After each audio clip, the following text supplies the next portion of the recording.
If you go to the list of Fortune 500 companies from 15 years ago, you're going to be surprised how many of those companies don't exist anymore.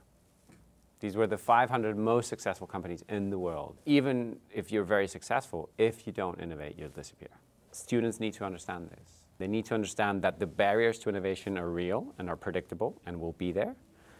But they also need to understand that there are ways to anticipate these barriers. These are not mysteries. There's good explanations and good reasons why the barriers to innovation exist, and you can prepare for them, and you can anticipate them, and you can find ways around them if you prepare for them. And so that's the innovator perspective. A lot of times we think about innovation being sort of the work of a genius, that a genius has kind of this eureka moment, and that's what innovation is that somebody has just a flash of genius, and that only a few people kind of have that capacity and the rest of us don't, and only a few organizations have that ability and the rest of us don't. And the class really turns that on its head and says, no, I mean, that's rare, and it's also not how most great ideas happen. That most great ideas happen because you get the right people in the right place, and you give them the support and the time and the structures to really work with each other and find tons of great ideas. The class is really interactive. It's not just thinking about design and innovation and reading cases and discussing them, although we do that too.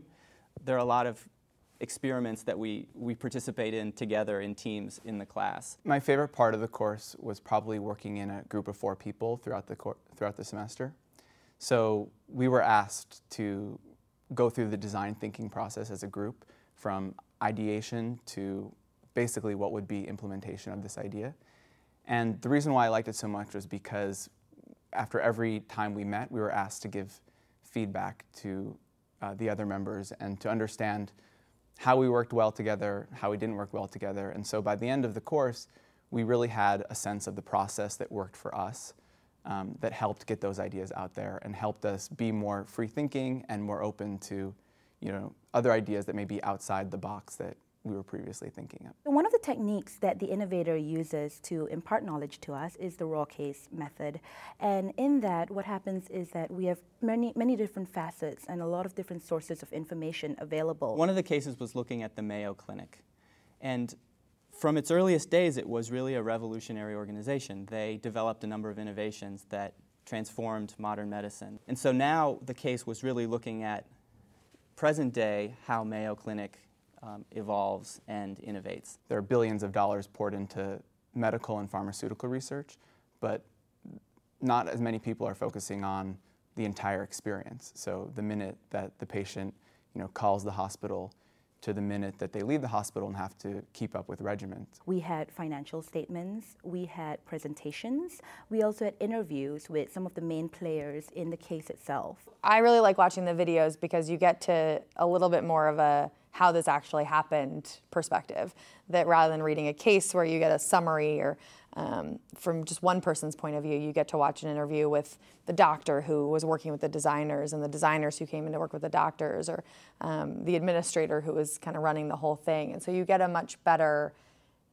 sense of what really happened and what this felt like for the people who were involved in it, which for me as a student gives me much more insight into how you would do it yourself as a manager, how you would interact with it once you're back in the working environment. And one of the neat things about the class was that the director for the Center for Innovation, Nicholas LaRusso, came and talked with us. You think that you can only test something that's physical, but you realize from organizations like Mayo that you can test services and experiences, and there are actual ways to make that happen.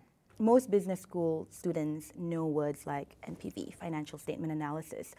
But when it came to actually casing in a group, I found that Yale SOM's curriculum, and Innovator particularly, had given me a unique and different perspective on it that I could bring in. And I literally had interviewers going, wow, that's really interesting. Where did you come up with that? And my response would be, I sit in a classroom with 60 other people and we innovate on these things. Bringing that extra spin and creativity to something really helped me stand out in the interview process. For me, the innovator perspective has totally changed the way that I think about things, work with other people. It totally changes the things I'll take with me into my internship and into my job in a year, and in a really powerful way. I'm one of the co-heads of the Education Club, and we just ran a brainstorming session for our club for next year using all these tools that we'd been taught about in the innovator perspective that I wouldn't have had any idea how to use before. In my work prior to coming to Yale SOM, I've worked on a number of creative projects, and in undergrad I worked on creative projects as a civil engineering student. But this class has surprised me because I feel like it's fundamentally changed the way that I think about creativity and design. When I do go into my summer internship and into my full-time job, what I'll be looking for in terms of the people and the architecture and the culture of the company will be much more attuned towards what's going to really support innovation and what's not. It's really changed the way I think about myself. I never thought about myself as a creative person or as an innovative person. You know, I didn't see that in myself, and the class changes that. You do learn to see yourself as an innovator and as a creator.